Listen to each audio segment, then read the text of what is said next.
What's up? What's up? What's up? Yes, it's late. Guys, I have to do this though. I have to jump in and put my thoughts in. We'll wait till more people log on so I can get my thoughts together here. But man, guys, that was so much fun. Sorry, I couldn't jump on earlier. I had two little girls that wanted to browser's blocked your screen. Click the screen icon in your address bar. What? You guys see me okay? Creighton, can you hear me? See me? I know it's late. We're going to have a lower audience than normal. That's fine. It'll be fun. We'll have a good time. I have a lot to go over. A lot of good stuff. Boom. Here's going to be the image once I change it. Absolute schlacking. We're just going to go over it. I couldn't do it earlier. I want to be able to do this right after the game, but I had some little girls that were waiting for me to take them to the water park. This is the last day of summer. They got school on Monday, so took them to the water park, went out and had ice cream and then dinner and played. And now here we are late, and I realize this isn't a time that's convenient for everybody, but it's convenient for me, and I like to get my thoughts out, and I like to talk about the game. I really enjoy this stuff, so away we go. More people are filing in. Appreciate you guys being here. Creighton, always good, man. All good. Jose Garcia, JC1, Willmaker. I guess I figure by now. Yeah, that's right. FGB, puke emoji, cheese emoji. I love that that's caught on a little bit. Let's keep it going, especially all the way till Caleb's birthday. November 17th. My birthday is the day of the game. Caleb's birthday is the 18th, so it's actually on my birthday. What a great birthday treat for me to be able to beat the Packers. I can't wait. About it. All right. I got some good pictures here, too. Some good things I compiled. So there's some good shots of the game. Coach Flus, Caleb and Alan, we'll go through these. What I want to talk about is how Caleb is him.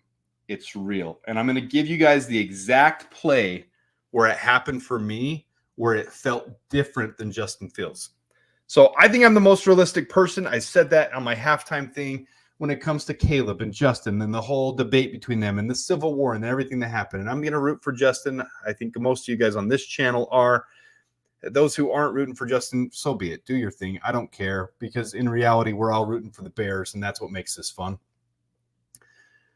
So on the very first drive, I had a couple setbacks, and I was really worried about the line. Like, I saw the line on that first drive, and I was super freaking stressed out. I was like, crap, this is the same old story. This is what we were worried about. This is why we wanted Connor Williams.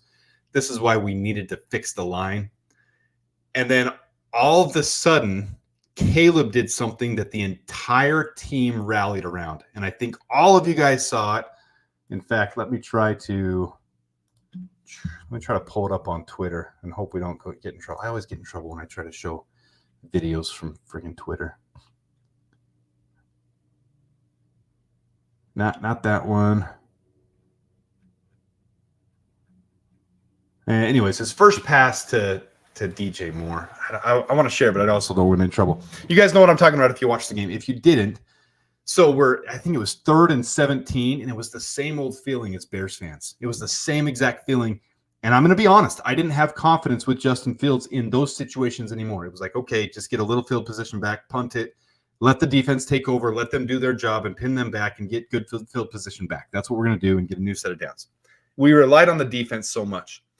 Caleb, in that instance, threw an absolute dart to DJ Moore across the middle in only a way that DJ could have caught it, and he did, right next to the ground, right on the first down line. That moment for me was like, holy crap. We have him. We've got him. Like, we have him. Now, there were mishaps here or there, and only people that are going to be super critical on Caleb are going to see the mishaps as overcome or as overshadowing all the good, because all the good that happened in that game was so positive. From that point on, the line played better. The defense played better. Like, the first series seemed a little bit shaky. And then this game turned into the game where the defense absolutely put a slacking. The defense picked up where they left off. And this was the Bears' first string defense against Josh Allen and their first string offense. It was our first string offense against their first string defense.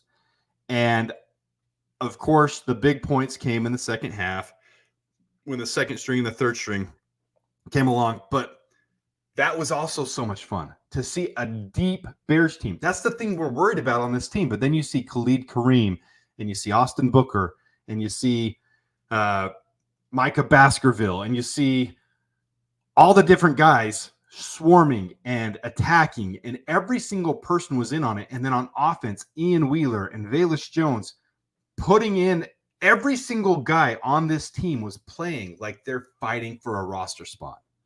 So we go to the roster that we had before, and I can honestly tell you guys today, I have no freaking clue who's going to make this roster. No freaking clue. We know the main ones. We know the top 45-ish guys. But when it comes down to is Tyson Bagent, Brett Rippon, or Austin Reed going to make it, I don't know. Tyson Bagent didn't look good today. There's a lot of places out there saying Tyson Bagent looked good. He didn't look good. He had the intentional grounding. He didn't have pocket awareness. He wasn't escaping. He had to throw it away. I still have faith in Tyson Bagent. I'm not trying to be a Tyson Bagent hater. I'm going to tell you guys exactly how I see it. I don't see the mechanics being as good with Tyson Bagent. I absolutely see him as a developmental backup quarterback who could turn into a guy that could manage a game if something happens. But when you see someone like Caleb Williams, and you see this play, I can't show the videos, but when you see that play, he actually jumped off his left foot, and you see the ball releasing on the right picture. It's releasing as his right foot touches down. Neither of his feet were on the ground when he threw that dart to Cole Kmet. Neither foot. And he threw a strike 20 yards down the field on the sideline, only where Cole Kmet could get it. I wish I could show highlights, guys. I wish I could do that. When that throw happened, I watched these games so intently. I didn't see anybody in the frame. I thought he was throwing it away. And then after the ball's released, right after this right frame picture, the ball's released, all of a sudden Cole Kmet comes into frame, and you see Cole Kmet. And I jumped off my couch, and I was screaming for a preseason game. That throw, that was in the second series, the second drive, but that throw, guys, I'm going to say it, and I know everybody else is thinking it, and everybody else is afraid to say it. It was Pat Mahomes-esque. And I know other places are saying it too, but it's true. It really, that's what you see in a Pat Mahomes type of player. There's a reason Ryan Poles went and got this kid. And I couldn't be more happy that I was wrong, that the trade down was the way to go. And I'm going to get into that too, because this game showed that Ryan Poles knows what he's doing. With Austin Booker, and Jacob Martin didn't even play in the game. But you got Khalid Kareem, and I got to pull up the box score. But Jamri Croma was playing interior defense on the 5 gap and on the 3 sometimes over tackle, but mostly on the inside gaps. And it only shows in the box score Jamri Croma as having 1 tackle and nothing else. He created pressure on 3 of those sacks. He was the direct result. Very Montez Sweat-esque. So if you think about Montez Sweat last year, there were a lot of times he didn't get the sacks, but he created the pressure that the other side collapsed on. And Jamri Croma later in the game was the guy that was creating that. I got to put this up. So Will, that excites me because I did a tweet. I'm going to share my screen, share. I got to go to my notifications. Look at this one right here. Boop. Take it back. This made me too excited. I mean, geeky childhood, getting your players' autographs. So I did so many posts mid-game. For those who don't follow me on Twitter, I got ADD when it comes to the games. I mean, I'm throwing posts out there left and right. So right after the first series, I posted this. Dom Robb in on multiple plays on the first defensive stop. Okay, we see you. And there's just a picture of Dom Robb. He liked my post. I don't know. Gives me a little warm fuzzies. I liked it. It was fun for me. Fun for me on my personal level. So that was fun. So Dom Robb, he's given me hope. As we know, this year he revamped his body. He's in better shape, and he is coming off the line a lot better. So he looks a lot better. But this play, I mean, I'm going in 10 different directions right now, guys. You've probably already watched your other shows, so that's good. Come back here. I haven't been able to chat. I was with my girls, as I said in the beginning, those who were jumping in late. This is the first chance I had to do this, so I appreciate you guys tuning in. 64 in the chat. I didn't really think there'd be that many of these people this late at night. Thank you, GJC 327, JC1, Will Mager, Andy Biseglia. Sorry if I didn't say your name right. I think I'm pretty close on that one. Richard Colby. Yeah. So, I mean, there's so many things I want to get to. I'm going to leave that one up to Richard Colby. So there's so many different things. We got to get to this one. Tremaine Edmonds. So all the linebackers get a win. Now that's the other. I see. I'm going to jump around. We're going to get to the linebackers. Let's get to the linebackers here. Which of these linebackers are going to make it? Tremaine Edmonds, Jack Sandberg, TJ Edwards, obviously Noah Sewell. Who's going to be the fifth one? Because Carl Edwards, that was a very Cubs thing. Carl Jones had another great game. And Amen Ogbong Bemiga, I never say his name right, had a great game. And then obviously Micah Baskerville had the pick six. Where's that one? Right there. Micah Baskerville with the pick six all the way down. The team's rallying around him. So which one of these guys is going to make the team? Are we going to keep two linebackers? If so, who are we going to cut? So that's the point of my video tonight. I have no freaking clue who we're going to keep. And it reminds me back to what Eberflus said in the beginning of camp, that it's going to be tough to make this team. And that's becoming more and more evident as we go through the preseason. Now, keep in mind, guys, we were obviously more tuned up than the Bills. I think we were a better team than the Bills, top to bottom. It's preseason. I get it. But we were more tuned up from having a week earlier. It'll be a bigger test for us next week against the Bengals. We're going to have one small practice against them. We're not having a full week of practice like we've done in the past with the Colts. And as we've set those up before, this is going to be a singular practice with the Bengals this week. But this will be a bigger test because now everyone should be a little more up to speed. We're not going to say everyone should be up to season speed because Caleb got 20 snaps. The first team offense got, 2 series, a first quarter essentially. The starting defense got a quarter-ish, depending on which guy came in and out. But which linebacker? Even Javin White and Paul Moala had good plays. They're not going to make the team, but of those last three, Carl Jones, Amen, and Micah Baskerville, that pick six, that was special. So which guy's going to make the team?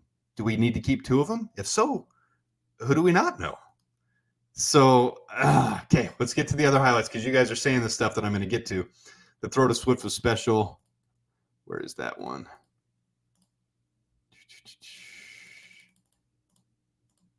I don't know where it's at. Anyways, I don't want to take the whole time flying around the pictures, but all right. So, two things on that play to Swift, the 40-yard dump play to Swift. It was a screen right from the start. If you listen to Caleb's interview after the game, he talked about it. And, dude, his personality continues to shine.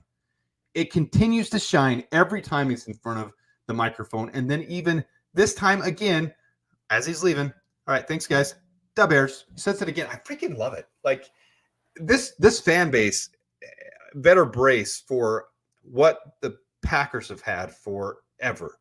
15 years of a quarterback. The city loves him. We're going to pay him. We're going to go to the Super Bowl. We're going to win Super Bowls. We're going to pay him. He's worth every penny already. I get it. It's preseason. I get it, guys. You don't have to remind me. Nothing's been proven yet. He hasn't played a single snap in the season. I get it. But there is legitimate reason to be excited. So on that play, he mentioned that the tackles had let their guys come in. So the pocket had collapsed. He's stepping up into the pocket as you're supposed to. But he mentioned, and it was shown on tape on the post game, they talked about it. His eyes were downfield. Had everyone looked off and fooled. His eyes were completely downfield. It wasn't just to his check down in panic. Then he flicked it over. We thought it was a no look. I thought it was no look in the moment. Everyone thought it was no look. Every article I've seen written, Bears Wire, all the other, USA Today, all of them thought it was a no look. In the press conference afterwards, he said, "No, I'd love to take credit for it being a no look, but I can't take credit for it. It wasn't a no look. I was looking right at him." Flipped it over to him. And Matt Eberflus talked about how good he is with that spatial awareness and the ability to flick it quick. He talked about it, flick it quick. And it was special because he looked him off enough that DeAndre Swift was wide open. The linebackers had pushed back. Then he was able to go on the outside for 40 yards. That was so freaking hot. Loved it. All right. I know. I wish he would have played longer. I think he was only in on one series. Maybe he started the second defense series. But they're so... Okay, let's get back. Sorry, guys.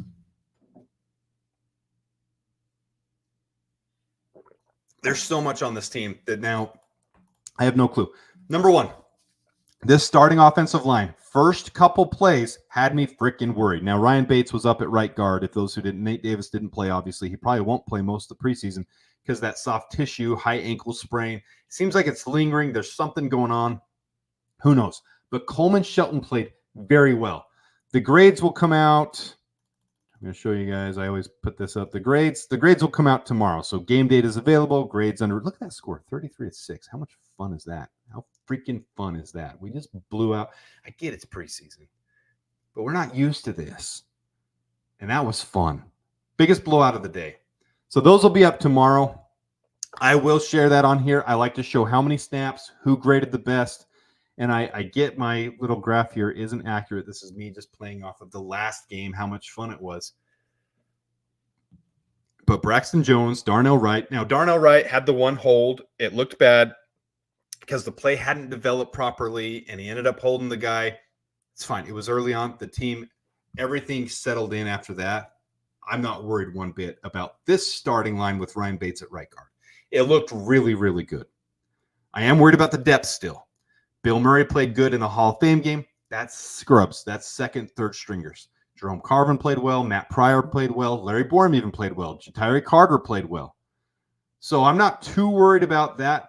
I'm more interested to see more than anything else because I've already, from this game, I've got running backs proven to me, wide receivers proven to me, defense proven to me. The line is what I'm going to continue to watch in the Bengals game and then the Chiefs game. That's what I'm going to watch as we lead up. And I know Matt Eberflus and Ryan Poles are going to be doing the same thing because then when cut downs come down on the 27th and we're cutting down our roster and other teams are cutting down their roster, there's a couple players I've really got my eye on. I'm preparing a video. I just got a lot going on with the girls and stuff before school starts. And it's specifically, if you go look at the Browns roster, you'll see they're the biggest team over the salary cap right now. And they've got two guards that are top 10 guards in the league. And they're going to have to release one of them. Now, whether they come to us and whether we're willing to pay that much for them is to be seen because maybe we don't do that this year with Nate Davis. But they have two top 10 guards in the league, and one of them is going to have to be cut for them to make the salary cap. Or they're going to have to do some crazy restructuring that I'm not seeing, but I don't see that. So that's what I'll be watching as we get into those cut downs. But this is what I'll be watching the most. Now, back to here. Who knows what the freak is going to happen here because Velus Jones, yes, the wind was swirling. It was a little bit crazy, and he muffed the kickoff. I get it. I get it. And there's only so much I can do to defend the dude, but he looks awesome as a running back. And I was chatting on Twitter, and Pat, the designer, said he thinks Velus might be a cut. And I said, there's no way you can with his kick return ability and him at running back. Well, he's number 5 running back, and I agree with that. And this is the order I had. I had Ian Wheeler as our 4th running back before this game. So, yeah, pat my back a little bit. Props to me who said Ian Wheeler's a freaking breakout because same thing as Roshan Johnson last year. Elite ability, but low tread on the tires. And Ian Wheeler was that dude, and he showed it this game. Ian Wheeler, this is the Ian Wheeler gate to me. Here's Ian Wheeler. There's Swift and Velus, but then there's Ian Wheeler, and then there was the Ian Wheeler touch. This is the first one right here. On the bottom left, that's when he's just kind of backing his way, pushing his way into the end zone for the first one. And then on the second touchdown he had, it went out to the pylon to the right. So much fun. I did a video on him. It wasn't as big as the Jammery Chroma video. I don't know why, because there's a lot of good highlights in that. If you haven't seen the Ian Wheeler video, it's worth watching. It's like 2 months old, so it's really, really good. I'm a big fan of Ian Wheeler. I think he's going to be a mainstay for this team. And that's what I see is Velus Jones and Ian Wheeler back there for kick returns, the two of them. You need running backs for this new style of kick return where they're returning it, and then it's basically just trying to blow through a hole, and then you've got speed, and both of those guys have speed.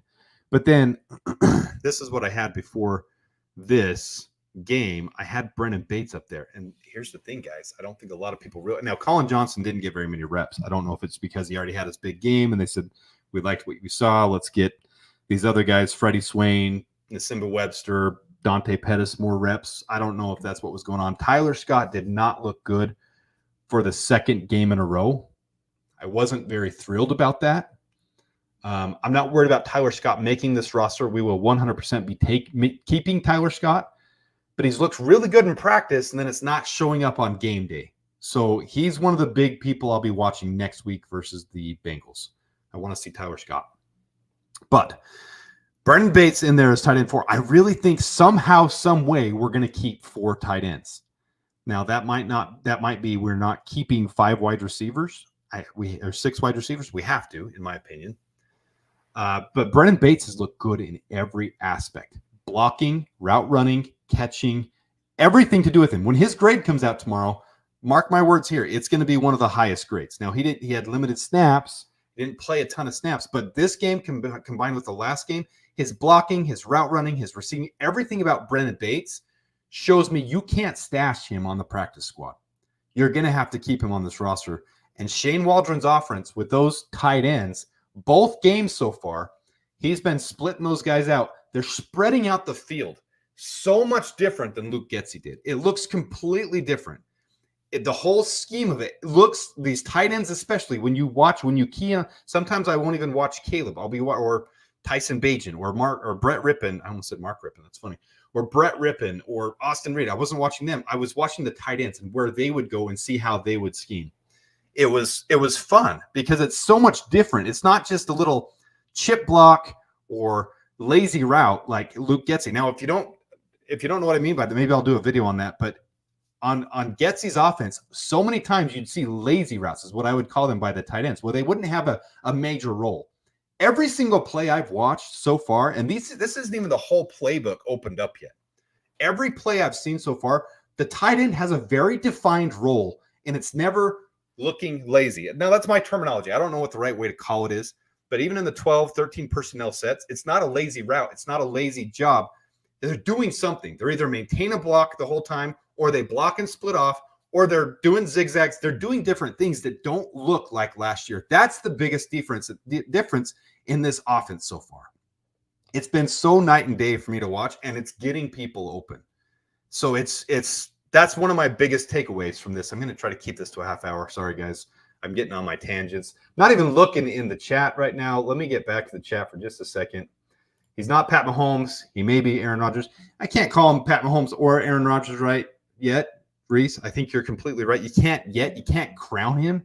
But the way he looks, it's very Pat Mahomes-esque, very Aaron Rodgers-esque, and he's accurate like that. He's showing that type of ability. Okay, AC Adam, thanks for joining in. Who are we talking about trading? Oh, Khalil Herbert. Guys, I don't see that happening. I think Roshan Johnson was resting an injury today. Yep, rest day for him. Same as Colin Johnson, same as a couple of these guys. I don't see us keeping Herbert. Oh, man, I can't agree with that one. He's too powerful when he gets ahead of steam. There's no other running back we have that has his power. He can run someone over with his head of steam. Even DeAndre Swift, when he went 40 yards, you can see he wasn't willing to run someone over. It was more Swifty type of maneuvering. And there's nothing wrong with that because he's very elusive. He's a great catcher. He's obviously our running back one, but I don't see us getting rid of Khalil Herbert. I absolutely, with the new kickoff rules, that's why I see us keeping these 5 running backs. Keeping 5 running backs on the roster. No, I don't think Kerry Blasingame is a lock anymore. With the tight end roles and Brendan Bates, I don't think it's a must to keep Kerry Blasingame. I like Kerry Blasingame. There's only like 12 teams left that even use a fullback. And with this West Coast offense and the way they're using it, I just don't know if it's necessary. Yeah, Caleb likes to be compared to Aaron. Have you noticed he doesn't even he goes out of his way not to mention Pat Mahomes. I don't know if it's because he wants to create a rivalry with him. He wants to overcome him already and be number 1 in the league. He did mention Matthew Stafford as his favorite. And yeah, it is hard not to get excited. I'm actually toned down from 6 hours earlier today or whatever it was, 7 hours, whatever it was. Okay, let's get to the rest of this real quick because I gotta wrap this up, and I know you guys have things to do, and it's getting super late. But so I don't know who's going to make this roster. And then when you go to Jacob Martin didn't play today either. Zach Pickens got to get to the defensive line. Zach Pickens got a sack. I can't give too much credit to Zach Pickens on that one though. He was in better than he was last week, but he's still not creating pressure. He got the sack because it kind of fell in his lap. I'm not trying to be super negative on him, guys. I promise. I just try to show these things realistically like they are. Austin Booker got 2.5 sacks. One of those were kind of gifted to him. He and Khalid Kareem got a free half a sack each because the offensive line thought a play was called dead. It wasn't. They ended up getting the sack on it. It was fun. Either way, it counts. Daniel Hardy had an awesome game. I have a couple of those somewhere. The sacks.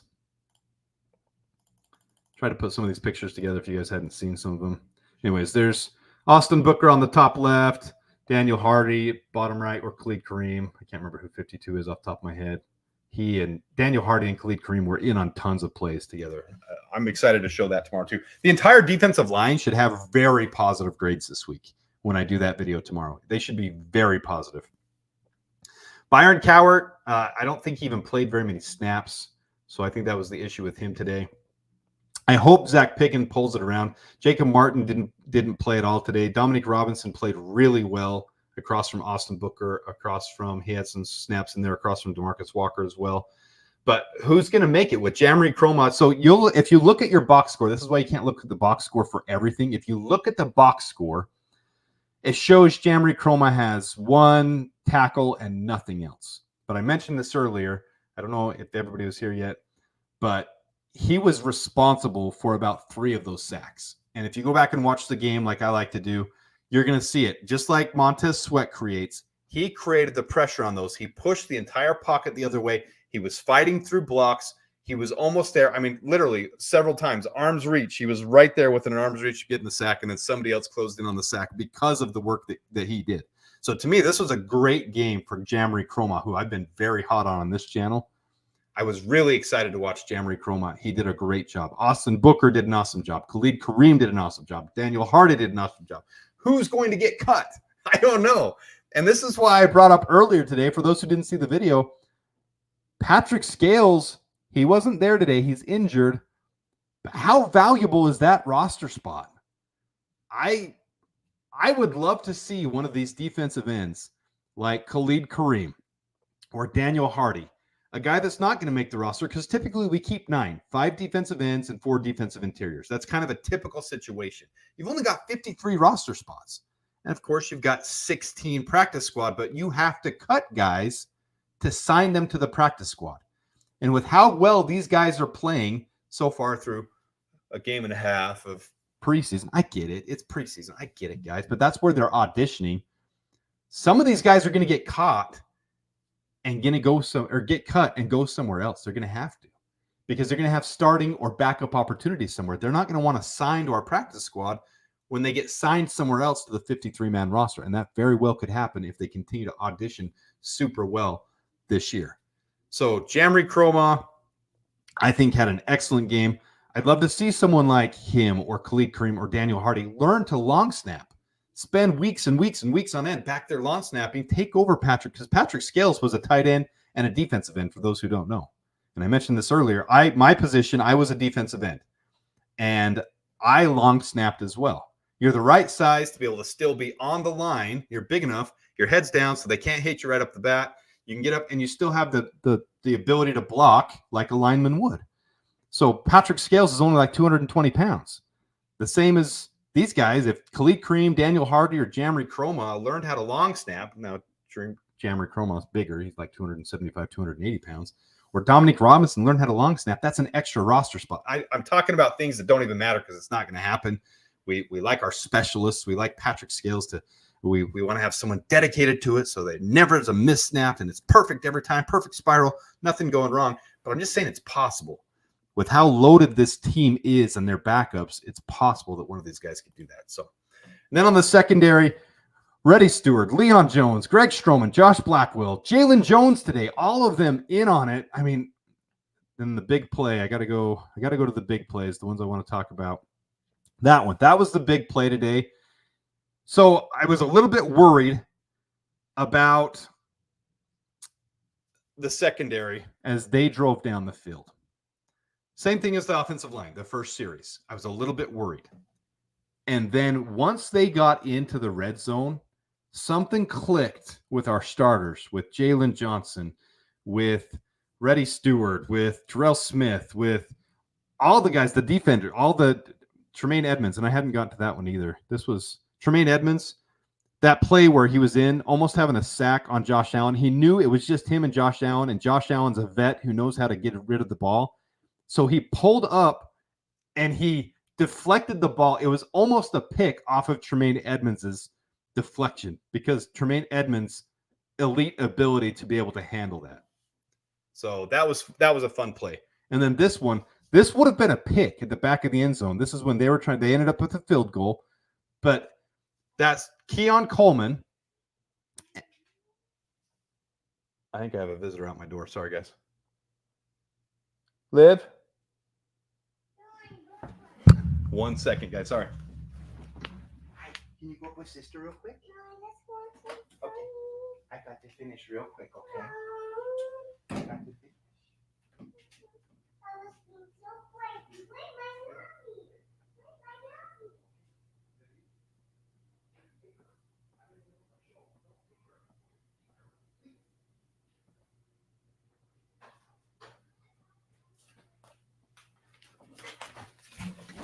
Sorry, guys. I'm going to wrap this up. Sorry about that. But he had the pick. It was done. The pick was done, and Keon Coleman ended up holding him, grabbing around the right arm and stopping him from – it was a pass interference, and the refs didn't call it. Don't know why. So, all right, PJ, thanks for tuning in. BC Ty, Dylan Moore. Great team win, and so excited to watch. I know. So there's the last thing with this, guys. Hard Knocks this week. All right, so who's going to make the roster? I'll probably talk about this more on Free Talk Tuesday because I don't know. I don't know who's going to make this roster now. Now it's all up in the air. So we got next up, check mark on the 6th. We've got Bears build or check mark on the 6th and the 10th. We got episode 2 on HBO of Hard Knocks. And then on Thursday, that's the joint practice with the Bengals, and the Bengals game is on next Saturday, the exact same time as today's game. So noon Central Time. 10 o'clock my time. I'll do a pregame show again for that one. In fact, my brother might do that one with me. It might be a little bit of fun. So I'm going to schedule that early so you guys know what's going on. But this was a fun game. Just to kind of flip through some of these pictures for you. There's the backup quarterbacks, all three of them. None of them did terribly bad. I wasn't impressed with Tyson Bagent's intentional grounding and what he ended up doing. I really think they wanted to get a bigger look at Austin Reed. Didn't blow my socks off, but he had a couple really good plays. And then you got the Micah Baskerville pick 6. You've got all the running backs had a great game today. There's Ian Wheeler game, and then the defensive line. And then, of course, I'll come with you guys tomorrow. Once they release that data, that usually happens about noon Eastern time that they release the data from the game. I'm going to break down which players did the best, how they did, what they did, and what their grades were with PFF. So, yeah, that was offensive PI. Yeah, I think he's kind of a lock, though, PJ. Honestly, I just with his elite pass rush ability, I think I was showing it on this channel. A lot of other places hadn't seen that yet. He had a 17% pass rush win rate last year. I mean, that was a top 20 in the entire league. I get it's a limited sample, but with his ability as a vet, I think that locks him in at his low salary to be able to at least be on the Bears this year. So I think he's here. Will Mager, thanks for being here. Naj, George Hallis, all of you guys. Jeff, Hightoff. It's not necessarily owning up to it. It's just the perspective of how things have changed. I'm not wrong about Fields. I was wrong about keeping him. And Ryan Poles, he's that's the biggest thing I was mentioning earlier. I didn't really get to the end of that thought. He went and made all these pickups with Jacob Martin and Byron Cowart and these undrafted free agents, especially in the secondary. Leon Jones, Carl Jones Jr., who are the other? Reddy Stewart, all these guys, Jamari Chroma, all these guys. That's the reason I wanted the trade down, because there's so many holes. I wish we would have gotten Connor Williams. I know I need to let it go, stop talking about it. He signed a one-year deal. If he balls out, maybe we'll sign him next year, because Poles didn't want to take the risk on another injury when he had Nate Davis and we had all the history we've had. We can't afford to have another injured guy on the team. So I get the reasoning. I would have liked that, but yes, owning up to it. More so, I've been proven that this was the right path, and I really like it. Shelton is the center today. He did really well today. I was really happy about it. Do we think we cut Bayless Jones? Not at all. I think there's zero chance we cut Bayless Jones. He's already shown his ability to get 9+ yards per run. He's an elite kick returner, gets 6 more yards than the average guy in the league. I discussed this with Pat, the designer. He said, why do you think they didn't play him today then at kick return? I said, because you already know what you have in him at kick return, and they specifically said this week was going to be trying him out at running back. They were going to be using him at running back. So they were and they're trying other guys out. You didn't see Ian Wheeler back there at kick return either, but I really think they plan on using him. And then reason number 2, I don't think you want to show your cards on game number 1, on preseason game. I think this is just what my thoughts are. You need your running backs back there, and it's either going to be Khalil Herbert, Ian Wheeler, or Bayless Jones week 1 on those kickoff returns in the season. 2 of those 3 guys will be back there, and that's how it should be. That's what I believe. So, all right, guys, thanks for tuning in. Appreciate all of you guys listening to me ramble about my thoughts of this game. I'm super excited. I absolutely believe Caleb Williams is it after a couple of those throws. Watching his eyes, his progressions down the field, multiple reads, being able to look guys off. He does need to work on staying in the pocket a little bit more, but when he was rolling out, he saw he has the ability to do it, and he threw that freaking jump pass like it was Pat Mahomes. He really did. He jumped off his left foot and threw the ball as his right foot was landing. He didn't have a foot on the ground when he threw that pass. It's actually pretty miraculous when you go back and look at it. So it's a lot of fun. I'm really excited for this team. I can't wait for the season to get here. I'm ready. I'm ready. I know you guys are too. Let's just get there already. Screw the rest of this crap. Skip it. Hard Knocks is fun, but let's get right to the season. Let's get right into the games because I'm ready to watch this crap. I know we need to, just for the reasons we talked about on here, we need to go through the next 5 games or 2 games left. We need to go through the 4 games we have in the offseason to determine which ones of these guys make the 53-man roster. We need to go through this time frame here to see that. I get it, but I'm ready. So, all right, thanks for tuning in. We'll have more tomorrow. FGB, let's go, and dabears.